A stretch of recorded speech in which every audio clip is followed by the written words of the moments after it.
waiting for the little ding. There's the ding. Now I got to see the picture because I don't trust it. Ding-a-ling. I think we're on. And there's the live button. Okay, rock and roll. Ladies and gentlemen, boys and berries, this is Magic Brad, Synergy Cafe, Synergy Collaborative, and all those other things. And guess what?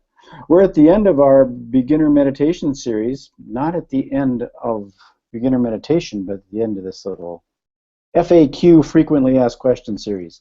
And Damon's on the other end, and this question for today is, what is enlightenment? What is it, Damon? What is this enlightenment thing? Well, in essence, the word says it all. We're lightening up. I thought it was a landscaping term for putting those pretty lights around the little pathways. What's the saying I heard? Why can angels fly? Why? Because they don't take themselves too seriously. You know, how's it go? No, they take themselves lightly. They take themselves lightly, that's right. Yes. So, different people have different ideas of what enlightenment is. I hear a lot of people say there's not much difference between enlightened consciousness and our normal everyday consciousness. And that's an interesting experience, in my opinion. So, I'll relate based on my own experience and my own story. So when I was doing a very formal Zen practice, where literally we would sit at the wall and count our breaths and basically let go of anything that wasn't just our present moment experience. That there were some very distinct differences in my experience of my reality moment to moment. And one is that when my mind is calm and it's not off to the past, into the future, regurgitating whatever memory sensation is inside an old movie, an old song. It's not has a commentary on whatever events are happening in my life and relationship or work or this or that, or I'm sore because I'm sitting or bored because I'm nothing else to do or whatever. There is a deep, profound, first of all, experience of peace in the moment. And then, like, what you would consider like the most mundane things that we don't normally pay a lot of attention to, let's just say, like sounds in the background that are happening, whether it be birds chirping or wind breeze blowing or someone else's breath or our own breath or our heartbeat in our bodies, become much more, to the forefront. Come to the forefront of my senses and my awareness. So my awareness expands more into all of the details that are happening in the world in any given moment. And it's extremely blissful and engaging because I realize there's so much more happening in each moment. And also just like the experience of having a meal and like sitting down and like every little thing, every clink of dishware or glass becomes almost musical. The taste of food becomes much deeper and richer. Every part of the experience sensory becomes much deeper and more pronounced. That was the word I was looking for, pronounced. And so the simplest experience of the simplest components of life become much more deeper and richer and vibrant, even colors and things. And so that in one piece is my deeper experience of enlightenment. Now, there's literally, I've also had now even more so as I've continued to delve into and follow the path of open heart. You and I have played with even just the basic heart strengthening exercise. And one of the most distinct experiences almost everyone has, even from the very beginning, is this sensation of lightness right from our heart, like this light energy. And I'm not saying the color light, like light and dark, but like a light feeling. It's very distinct. And compared to like heavy feelings or emotions, like sadness is very heavy. It's a very light, buoyant feeling in our hearts. And so part of what I believe and have experienced in enlightenment from a vibrational quality is this gentleness comes in. Sublime, subtle, yet just deeply blissful, light, gentle, joy, peaceful feeling. It's different from any other frequency or experience I've had. And And I believe as our being fills more with this light, gentle love, divine love is what I experience at it, what I call it, it pervades our whole being, starting with our heart and then filling our cellular structure of our body and then emanating out into our field, where we're able to actually sense that it's pervading all of existence in the universe. And it's my experience of lightness, and this benign divine love that's pervading all of existence that gives me an even deeper sense of peace and like this childlike trust and awareness in my reality is my experience of what enlightenment is, lightening up, the state of being, lightening up.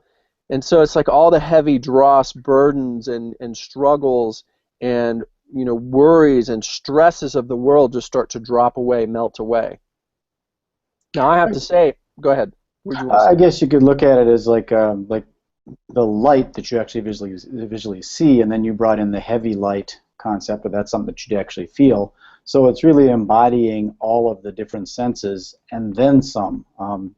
The visual analogy I'd look at is like a dimmer switch. You're in a pitch black room where you can see nothing, and you slightly tweak the dimmer switch, and now you can see some furniture or something, and you turn it up more, and you can see more things, and then when you take it and crank it up so it's like just blazing total white light, everything is white.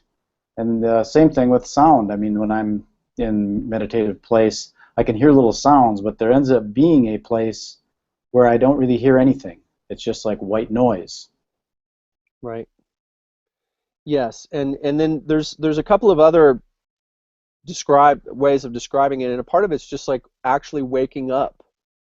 And so, if you've experienced different levels of dream state, one where like you're in a dream and you sort of remember bits and pieces of it, but you're not like fully engaged in the dream, you're more of like being caught up in it, and something will happen, or you just wake up in the morning and you've got that sort of deep groggy kind of feeling, and then as you open your eyes and you start moving, you wake up more and more, and the reality becomes sort of brighter, you become more grounded into being here. And that is also part of like there's a whole nother level of waking up in consciousness, and again it comes into this present moment awareness where there's a whole another level of like waking up. And then if you've ever had a dream where you actually realized, quote unquote, you were dreaming, I believe even this reality you and I are speaking in and everyone's watching is still actually a dream state, a dream reality. But if you've woken up from within what we normally think of as a dream state, with our eyes closed, sleeping at night, and realized you were dreaming, like how everything becomes more vibrant and awake, and there's this awareness that you're in a dream state. It's the same here. Like we wake up in this dimension realizing we're in a dream, that it's not real. And there's some part of our consciousness that does recognize what is true and real in reality. And for me, what my experience of it is, and it's not constant, and I think this is the next piece to talk about, is that I'll go in and out of that state, just like we do quite often in dream states, random and spontaneous, where we wake up in a dream and realize it. But somehow we're able to wake up more and more and more to where it's a constant state of being in that level of consciousness, present moment awareness, full of joy and peace and trust. And part of what the childlike quality and the waking up quality is, and what the reality is that we are immersed in eternal, infinite love. And that is the reality. And it's at a spiritual level. So we realize this physical dimension, this three-dimensional physical space and time is a construct. It's an illusion. And it's a dream. And we've made it up. And beyond it is a reality of eternal, infinite love. And that we are immersed, we were made from it, we exist within it, and we're safe and loved. And we can exist in the present moment without having to control every circumstance, the past. We don't have to regret the past anymore. We don't have to control or figure out the future. We can just be in the present moment as when we were young children, especially if we were in a safe environment. Now, some of us didn't necessarily grow up in the most safe environments as children. So we don't always have good reference points for that. I personally was one of those individuals, and a lot of us in this world have, had struggles and challenges, and even the most perfect childhoods, people still have, negative experiences. And I believe that's part of the fluctuation is, we have a physical body and a nervous system that's got anything less than love and safety stored in it as a memory, and we're still learning to surrender those pieces. So for me, it still fluctuates. So my mind will come be active again, my nervous system will react to a memory or a sensation or an idea, or a similar situation will come in and trigger old stuff, and it'll shut down and contract my experience of the infinite eternal love from which is the reality that I exist within. And I go back into my old survival patterns. And we all have this to some degree. Now, when people talk about enlightenment, quite often they're associating someone in an enlightened consciousness as someone who's fully grounded. Let's say at least 90+% of the time that is their experience of their reality. And that would be an enlightened being, someone in past tense, enlightened. I believe we're all moving into this state at different rates and speeds, and yet we're all moving in the same direction. Whether we meditate or not, whether we do anything to change it or not, even if we're actually fighting against it, it's happening. It's happening for all of humanity and consciousness. And so can we go with the flow and help ourselves, allow ourselves to wake up a little bit more? Yes, I believe we can. Just like when I used to practice lucid dreaming, if I set an intention before I went to sleep, if I started paying attention to the cues that showed me I was dreaming, which we all have them, different cues. Like, for example, I would see huge flowers, like sunflowers, would burst out of the ground and they would grow in like fast, speed frame time. Was one of my cues that I was in a dream world or a different state of consciousness and a different reality. And we all have those, and they go, oh, hey, I'm in a dream world, dream state. That we can actually help the experience. The biggest thing I've realized in this life, in this three-dimensional world, is surrender more and more.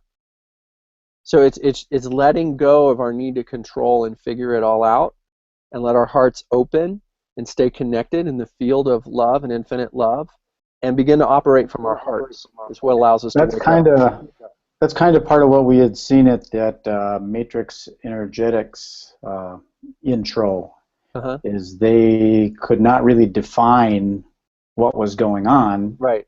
Because you really don't know. You just got to deal with whatever pops in. It could be, who knows? And in an infinite universe, we can't really have dimensions or percentages and all those things. We just need those in this 3D world to grasp onto something and say it's like 90% of the universe. If it's infinite, there is no 90%. Yes.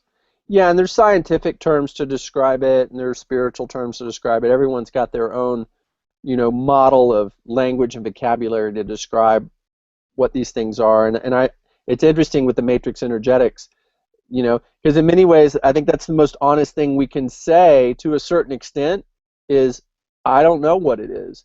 And yet, I actually believe our hearts know. Like, there's a deeper wisdom within our heart that does understand and can communicate to us at a level, if we're willing to be open to understanding beyond words, that does actually understand what is happening, what Matrix Energetics refers to as the field, what the field is. And my experience is it is pure love, pure divine love. And that there is an intelligence, whether it's collective or we're a small part of it, is what I believe. We're a spark of a greater being. Excuse me, I should have turned that off. Rock and roll.